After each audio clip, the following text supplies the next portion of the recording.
عہد فاروقی میں جب مصر فتح ہوا تو صحابی رسول حضرت سیدنا عمرو بن عاص رضی اللہ تعالی عنہ وہاں کے گورنر مقرر کیے گئے۔ کسی موقع پر اہل مصر آپ کے پاس حاضر ہوئے اور مصر کی ایک قدیم جاہلانہ رسم پوری کرنے کی آپ سے اجازت چاہی۔ آپ نے فرمایا وہ کیا رسم ہے؟ رسم کیا تھی؟ دراصل ایک زبردستی والی خودکشی تھی۔ تاریخ ہند کا مطالعہ کرنے والے اچھی طرح جانتے ہیں کہ کچھ دہائیوں قبل ہند میں غیروں کے یہاں ستیح کی رسم ہوا کرتی تھی کہ جہاں کسی شادی شدہ خاتون کا شوہر مرا تو اس کے ساتھ ہی عورت کو بھی زندہ جلا دیا جاتا تھا، یعنی جیسے اب اسے جینے کا کوئی حق ہی باقی نہ رہا ہو۔ اس جیسی ہی ایک رسم اہل مصر کے یہاں قدیم سے چلی آ رہی تھی کہ وہ لوگ سال کے کسی مخصوص وقت میں ایک کنواری لڑکی کو اس کے والدین کی رضامندی و اجازت سے آراستہ کرتے، اچھے کپڑے اور زیورات پہناتے اور دریائے نیل کی بھینٹ چڑھایا کرتے تھے، جس سے غرض ان کی یہ ہوا کرتی تھی کہ دریا کا پانی آباد رہے، مسلسل بہتا رہے۔ چنانچہ آپ نے فرمایا کہ میں ہرگز اس کی اجازت نہیں دے سکتا۔ اسلام اس قسم کی باطل رسموں کو مٹانے کے لیے آیا ہے۔ چنانچہ بھینٹ نہیں چڑھائی گئی اور دریا کا پانی جوں کا توں برقرار رہا۔ اہل مصر کی معاش کا سارا دار و مدار اسی دریائے نیل کے پانی پر تھا۔ ان کی کھیتیاں اسی دریا پر منحصر تھیں۔ تو جب دریائے نیل خشک ہونے لگا تو لوگ اندیشہ محسوس کرنے لگے اور بہت سو نے مصر سے کوچ کر جانے کا ارادہ کیا اور تیاری بھی کر لی۔ تو سیدنا عمرو بن عاص رضی اللہ تعالی عنہ نے صورتحال سے امیر المؤمنین سیدنا عمر فاروق رضی اللہ عنہ کو مطلع کیا تو آپ نے جواباً فرمایا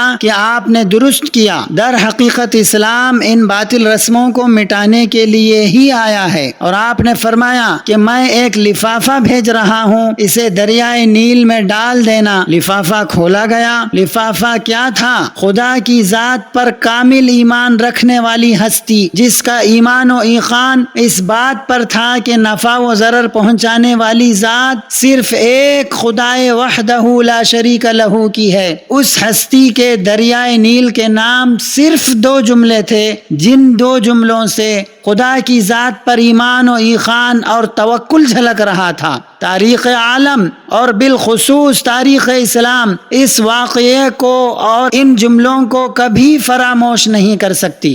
اس میں لکھا تھا کہ اللہ کے بندے امیر المؤمنین عمر کی جانب سے اہل مصر کی دریائے نیل کے نام البدایہ والنہایہ میں ہے کہ آپ نے فرمایا فَإِن كُنْتِ إِنَّمَا تَجْرِي مِن قِبَلِكِ وَمِنْ أَمْرِكِ فَلَا تَجْرِي فَلَا حَاجَةَ لَنَا فِيكَ وَإِن كُنْتِ إِنَّمَا تَجْرِي بِأَمْرِ اللَّهِ الْوَاحِدِ الْقَهَّارِ وَهُوَ الَّذِي يُجْرِيكَ فَنَسْأَلُ اللَّهَ تَعَالَى أَن يُجْرِيَكَ، یعنی اے دریائے نیل، اگر تو اپنی جانب سے اور اپنی مرضی سے جاری ہوتی ہے تو مت جاری ہونا کہ ہمیں تیری کوئی حاجت نہیں، اور اگر تو خدائے واحد و قہار کے حکم سے جاری ہوتی ہے اور وہ تجھے جاری فرماتا ہے تو ہم اسی اللہ تبارک و تعالی سے سوال کرتے ہیں کہ وہ تجھے جاری فرمائے۔ چنانچہ جمعہ کی رات لفافہ دریائے نیل میں ڈالا گیا اور اسی شب اللہ سبحانہ و تعالی نے دریائے نیل کا پانی جاری فرمایا، بلکہ اس طرح جاری فرمایا کہ صاحب بدایہ و نہایہ لکھتے ہیں کہ صبح لوگوں نے دیکھا کہ دریائے نیل کا پانی معمول کی سطح سے 16 گز اوپر سے پانی بہنے لگا، جو کبھی کم نہ ہوا، اور اس طرح سے یہ باطل رسم ختم ہوئی۔ دین اسلام اس طرح کی جاہلانہ رسوم و رواج کو مٹانے کے لیے آیا ہے اور ایسی با ایمان ہستیوں کی برکتوں سے یہ باطل رسمیں دنیا سے مٹتی اور ختم ہوتی ہیں۔ ہمارا دین اس قسم کے فاسد خیالات اور توہمات اور باطل رسوم و رواج سے قطعاً پاک اور صاف ستھرا دین ہے۔ ہمارے دین میں اس بات کی تو گنجائش ہے کہ کوئی زمانہ اور کوئی وقت بعض خصوصیتوں کے سبب رحمتوں والا، برکتوں والا اور فضیلتوں والا تو ہو سکتا ہے، اس کی گنجائش ہے، لیکن کوئی دن یا مہینہ یا کوئی شخص یا کوئی جانور یا کوئی چیز منحوس ہو، نامبارک ہو یا بدبخت ہو، اس کی ہمارے دین اسلام میں قطعاً کوئی گنجائش نہیں۔ اسی طرح بدفعلی اور بدشگونی یہ خالص جاہلیت کی چیزیں ہیں، دین اسلام کا ان سے کوئی تعلق نہیں۔ کفار مکہ اور مشرکین عرب اس قسم کی خباثتوں اور گندگیوں میں ہر طرح سے ملوث تھے۔ ہاں اگر نحوست ہے تو البتہ کفر و شرک میں ہے، نحوست ہے تو گناہوں میں ہے، فسق و فجور میں ہے، خدا کی نافرمانی میں ہے۔ سو مسلمانوں جان لو کہ عقیدہ و ایمان خدا کی وہ عظیم نعمت ہے جس کا کوئی بدل نہیں۔ سو خدا را باطل نظریات اور فاسد خیالات کی گندگیوں اور نجاستوں سے اپنے ایمان کو آلودہ نہ کرو۔ کس دلیل کی رو سے الو منحوس ہوا؟ کالی بلی کا راستہ کاٹنا کب سے ہمارے کام بگاڑنے لگا؟ قرآن و حدیث میں کہا ہے کہ ماہ سفر میں سینکڑوں کی تعداد میں بلائیں اترتی ہیں، اور تیرہ تیزے کی مخصوص خیرات کا ہمیں اہتمام کرنا چاہیے۔ خدا را بتاؤ تو صحیح، کیا بائیں ہتھیلی میں خارش ہو تو مالی نقصان ہوگا اور بائیں آنکھ پھڑ پڑائے تو جھگڑا ہوگا؟ بتاؤ تو صحیح کہ یہ ساری چیزیں کب سے ہمارے مقدس و پاکیزہ اور روشن و منور دین کا حصہ بن گئی؟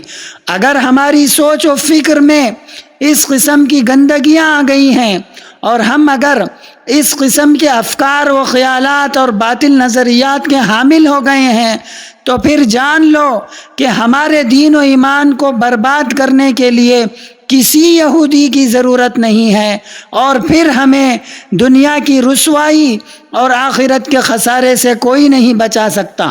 سو آج فیصلہ کرو کہ آیا خدا و رسول کا مقدس دین اپنانا ہے یا پھر باطل نظریات ہی کی پیروی کرنی ہے؟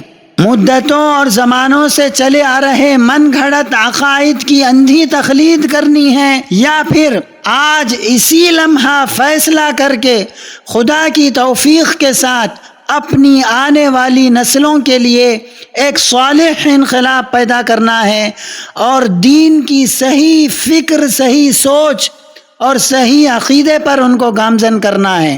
اور کچھ ایسے ہی لوگ ہیں جن کے لیے حدیث شریف میں بشارت موجود ہے کہ آپ صلی اللہ علیہ وسلم نے ارشاد فرمایا، میری امت کے 70,000 لوگ بغیر حساب و کتاب کے جنت میں داخل ہوں گے۔ صحابہ کرام نے پوچھا، اے اللہ کے رسول وہ کون لوگ ہیں؟ آپ نے فرمایا، وہ ایسے لوگ ہیں جو غیر شرعی جھاڑ پھونک نہیں کرتے، بدشگونی نہیں لیتے، جسم کو داغنے کے ذریعے سے علاج نہیں کرواتے، اور اپنے رب پر کامل بھروسہ کرتے ہیں۔ ہم کو بننا ہے نشان راہ منزل دوستوں، ہم کو بننا ہے نشان راہ منزل دوستوں، ہم اگر بھٹکے تو کتنے کارواں کھو جائیں گے۔ حق تعالیٰ سے دعا ہے کہ مولا دین اسلام کی قدر و منزلت اور اس کی عظمت و اہمیت کا احساس اس طرح سے ہمارے دلوں میں پیدا فرما دے کہ تیری بندگی، عبادتیں اور اطاعتیں ہمارے لیے آسان ہو جائیں، ایمان کی چاشنی اور اس کی حلاوت ہم محسوس کریں، اور ایمان و عقیدے میں کسی قسم کا خلل ہمارے لیے ایسا ہی ناپسندیدہ ہو جائے جیسے آگ میں ڈالا جانا ہمارے لیے ناپسندیدہ ہے۔ آمین۔